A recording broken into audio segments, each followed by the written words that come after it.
The Flash Season 9, Episode 2, Hear No Evil, recently aired, and we watched it. Here's my review.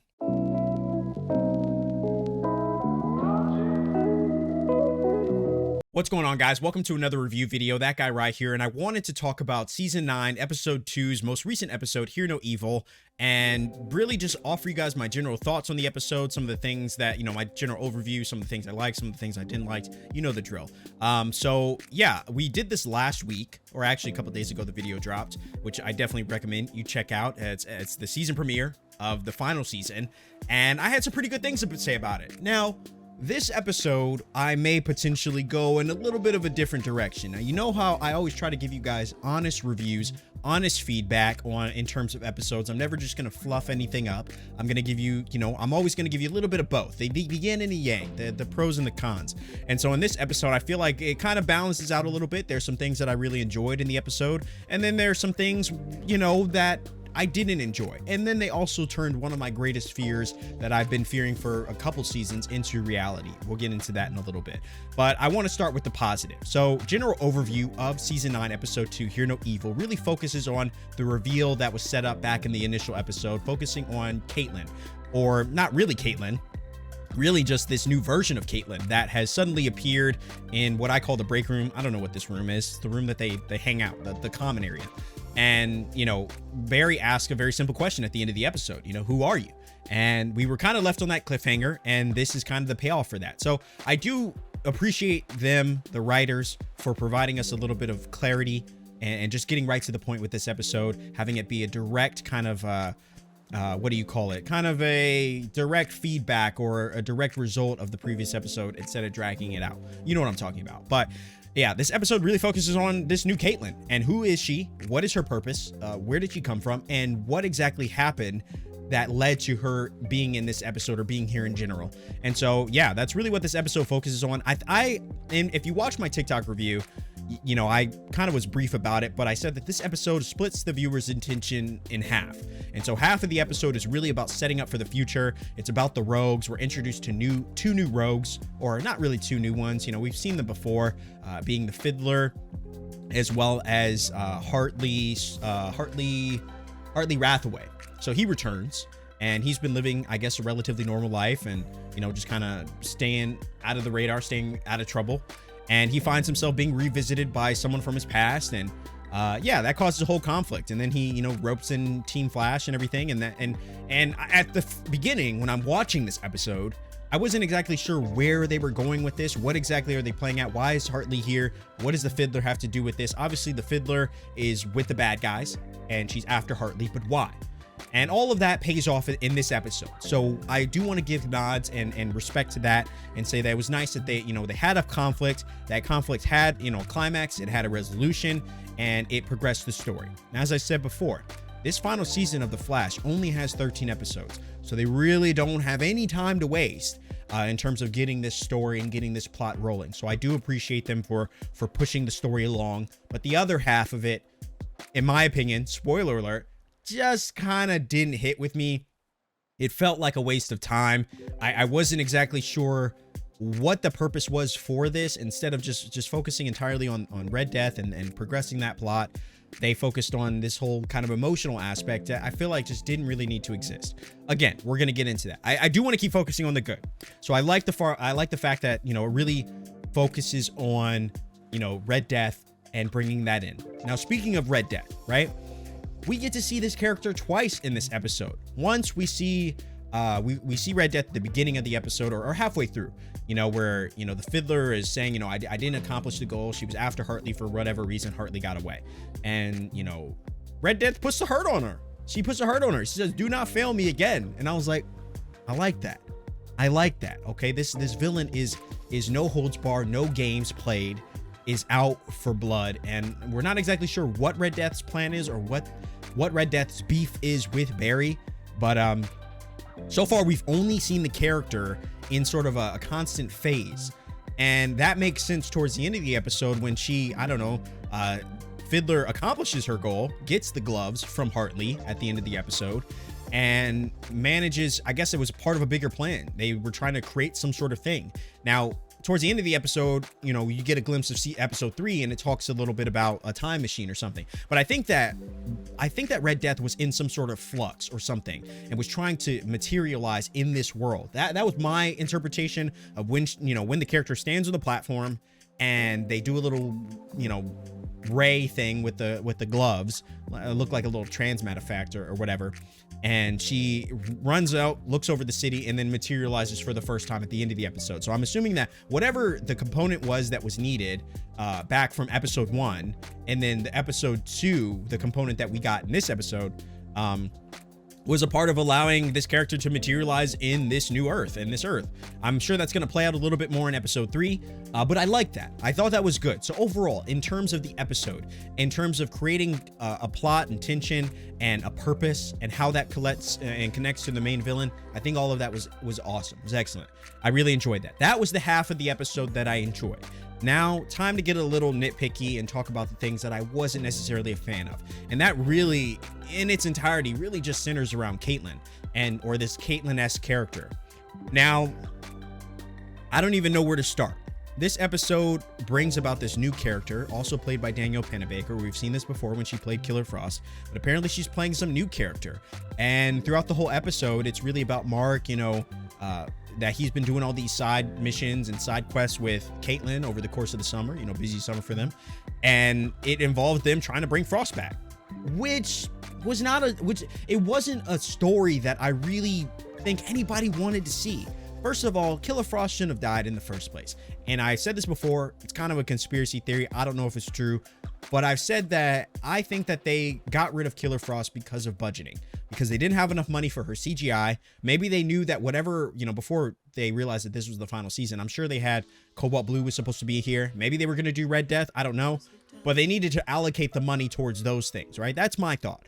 And so when I look at it, I think, okay, they obviously didn't have, they obviously got rid of her character because they didn't have money, and probably because the makeup artist, I'm assuming, you know, given how much detail was placed into Killer Frost, having an actress or an actor, you know, play one character and then gotta go and get makeup and stuff like that, and the CGI to have both of them in the same scene, I can only imagine how much that was costing. Now, there's no verification on this. It's only just a guess, but I'm assuming when we saw Frost die, leading up to it, it didn't make sense. When it happened, it didn't make sense. Even to this day, it doesn't make sense.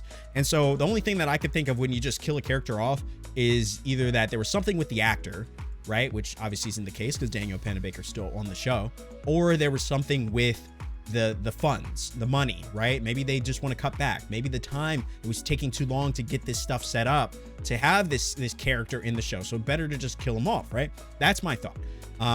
But still, I was always bitter about how Killer Frost died, how there just didn't seem like that episode just didn't have any emotional weight to it. It just felt like some one-off thing. Oh, Frost is dead. Damn, that sucks. Okay, move on. Everybody takes a vacation to find themselves. It just felt weird, dude. It felt weird. But that's the decision they decided to go to. And coming to here, this whole arc afterwards where Caitlyn just becomes obsessed with bringing Frost back, I kind of understood the motivation for the character. You know, I didn't agree with Barry's decision to destroy her lab back in season 8. I felt like that was a little extra. Like, I mean, did you have to do all that? But here we are. Now they brought this new character in, and I think, you know, spoiler, the thing that really rubbed me the wrong way was the fact that they were once again obviously bringing in a new character. That was before we even knew who she was. And then you come to find out in the second episode that this character, not only is this character here, but Caitlyn died. Caitlyn just died. And Mark says it, so he's like, oh, Caitlyn's dead, Barry. What do you mean? What do you mean Caitlyn's dead? She was a big part of this team. Now, granted, you do have this character who looks just like her standing in front of you, so the impact of that death doesn't really have as much weight because Danielle Panabaker, the actor, is still on the show. So even though she's playing a new character, I don't know, it doesn't feel like it was as heavy as it should have been. But again, it just felt like this one-off thing. It feels like they really, and this is my issue with Caitlyn over the last, you know, couple of seasons, is it feels like they continue to treat her like this one-off character. And maybe there's something behind the scenes that I don't know about, but it doesn't feel like there is much investment placed in this character's overall progression and happiness. This character is constantly lamenting over situations of her past and the death of Ronnie and you know, her father, who I think her father died too in the show. And even though he was kind of sus, he was a little evil, and she has an estranged relationship with her mother. And then Frost was really the only character that existed over the last couple seasons that, you know, they came to respect each other. They came to bring out the best in each other, right? And you started to feel like Caitlyn was going to have a little bit of happiness, to have this like sibling that she has, right? And then they just took that away from her. It feels like they like having a character on the show that is just perpetually tormented by grief, and that brings about a certain grounding to the show, where other characters are experiencing highs and constant highs, right? She's experiencing just a constant low, which kind of balances things out. But I always hated that. I always felt like Caitlyn was the one character in the show who deserved to find happiness, because if you really look at it, she's the one character that really just feels like she lost the most, right? She lost her fiance, and then I think lost him again, and then he came back again and lost him again. It's just this constant thing. Then season 8, she was manipulated into thinking that he came back and got played, which we all saw coming. There was no surprise there. And then has to relive all these things, right?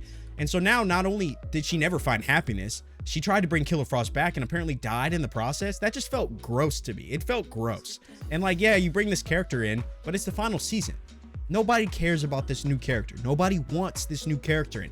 We do not have time for a new character, and now this character has to find her place. If it was like something in which Caitlyn tried to bring Frost back, and in the process, an accident happened and she has amnesia, right?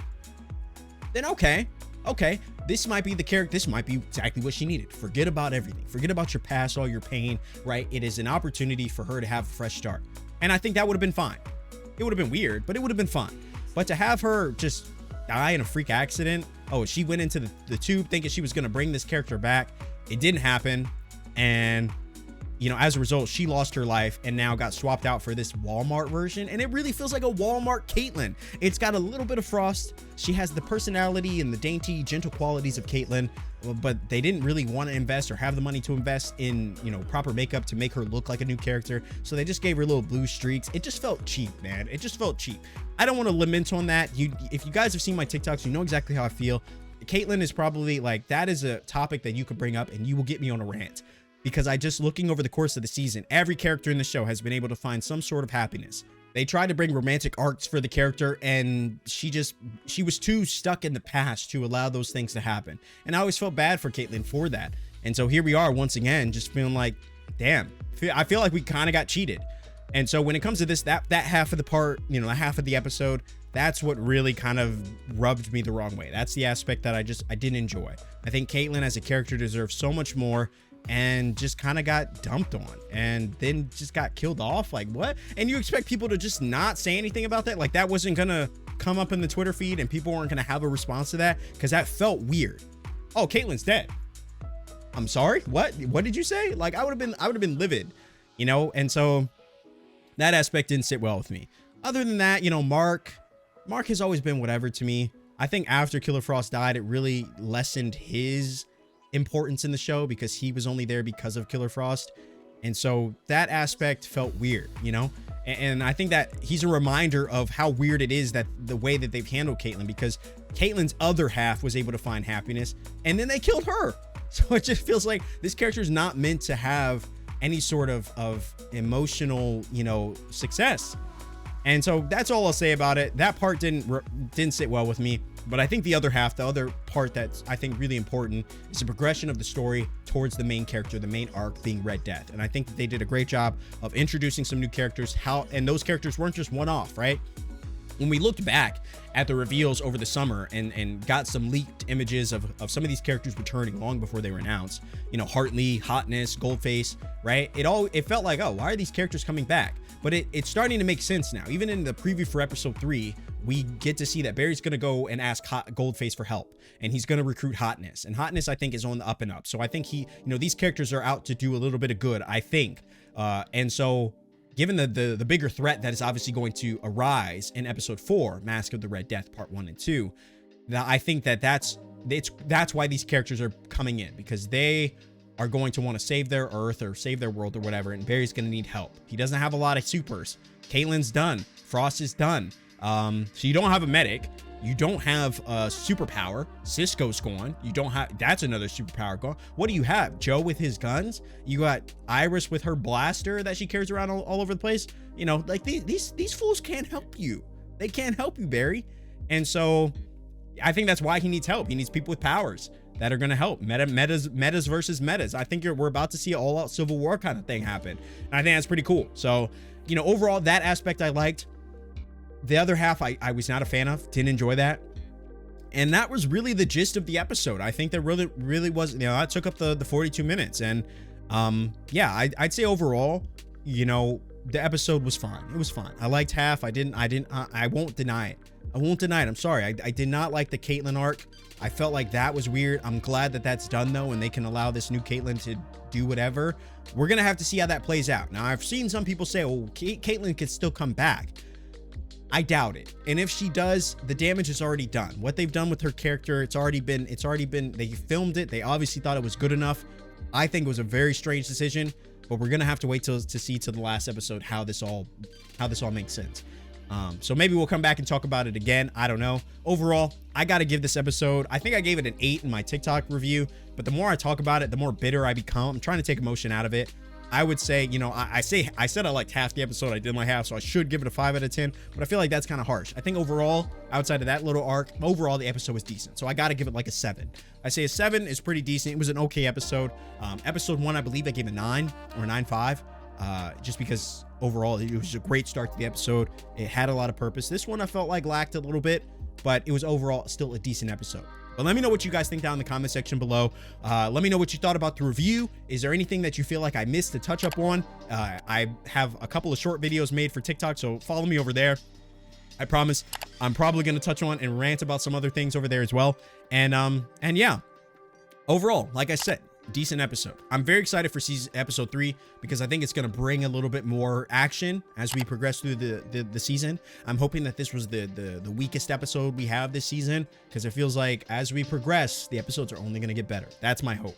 But let me know what you think down in the comment section below. Drop a like on this video if you do like these reviews, reactions, trailer breakdowns, things like that. We got it all here, and I'd love to have you become a part of our community. As always, guys, thank you so much for watching. My name is That Guy Rye, and I will see you in the next one.